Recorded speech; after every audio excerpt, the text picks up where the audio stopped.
정부가 제출하고 국회에서 여야가 심의 처리하는 예산안과 부수법안은 우리나라의 성장과 분배 전략의 근간이라 할 것입니다. 국가 경제뿐 아니라 국민 개개인의 삶과도 밀접하게 연관되어 있기 때문에 특정 정당이 정치적 입장이나 이익을 앞세워 결정해서는 안 되는 것이라 할 수 있습니다. 이러한 점에서 예산안의 원만한 타결을 위해 고뇌에 찬 중재안을 제시해 주신 국회의장님께 존경과 감사의 마음을 전합니다.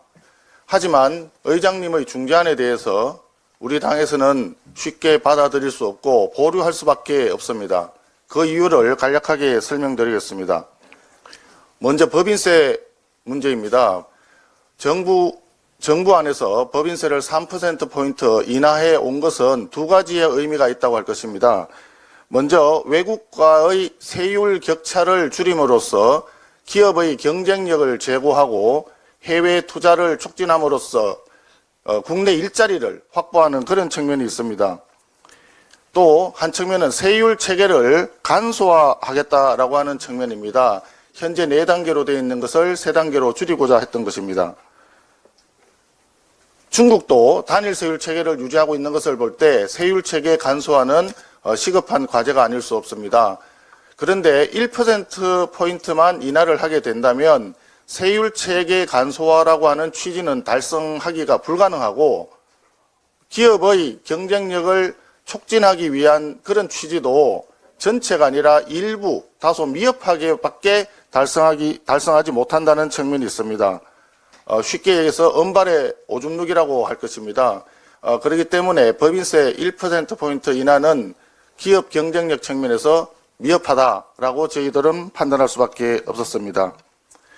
두 번째, 대통령령으로 설립된 기관들이라고 문제를 지적해 주셨습니다. 여기에 대해서 입법적으로 해결하거나 권한 있는 기관들에서 적법성 여부에 대해서 결정이 있을 때까지는 예산을 삭감하고 예비비에서 지출할 수 있도록 그렇게 부대 의견을 달자고 제안을 해 주셨습니다. 그러나 이것도 거꾸로 되어야 할 것입니다. 일단 금년에 설립되어서 정상적으로 활동이 진행 중인 기관들입니다.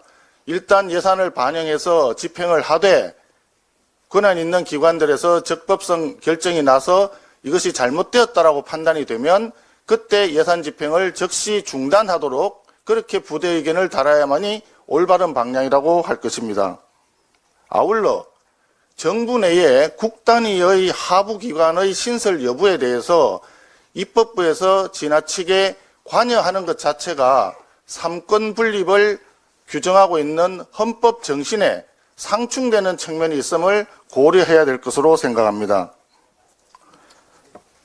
또한 마지막으로 현재 639조의 예산 중에서 5억을 가지고 그렇게 문제가 되느냐라고 했지만 그 5억뿐만이 아니라 다른 쟁점들이 아직 타결되지 않은 부분들이 많이 있습니다. 그렇기 때문에 일괄해서 타결을 해야 되고 합의에 이르러야 된다고 생각을 합니다.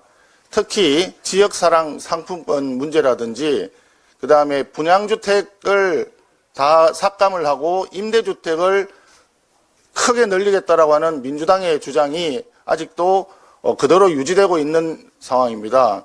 왜 우리 청년들은 자기 집에서 살지 못하고 임대주택에서만 살아야 된다는 것이 정부 정책이 되어야 합니까? 아울러 세법 부분에서도 아직 이견이 조금 남아 있습니다. 가업 상속 공제의 범위라든지 검투세 유예와 관련해서 두 가지 조건을 달았는데 그 두 가지 조건 중에서 정권거래세라든지 양도소득세의 대주주 기준 이런 부분들이 아직 합의가 되지 않았습니다. 그렇기 때문에 이런 부분들과 함께 일괄해서 합의에 이르러야 되기 때문에 대단히 아쉽게도 국회의장님의 고뇌에 찬 제안을 우리 당에서는 지금 당장 수용하기가 어렵고 좀 더 논의해서 보류해서 검토할 수밖에 없었다고 하는 점을 말씀드립니다.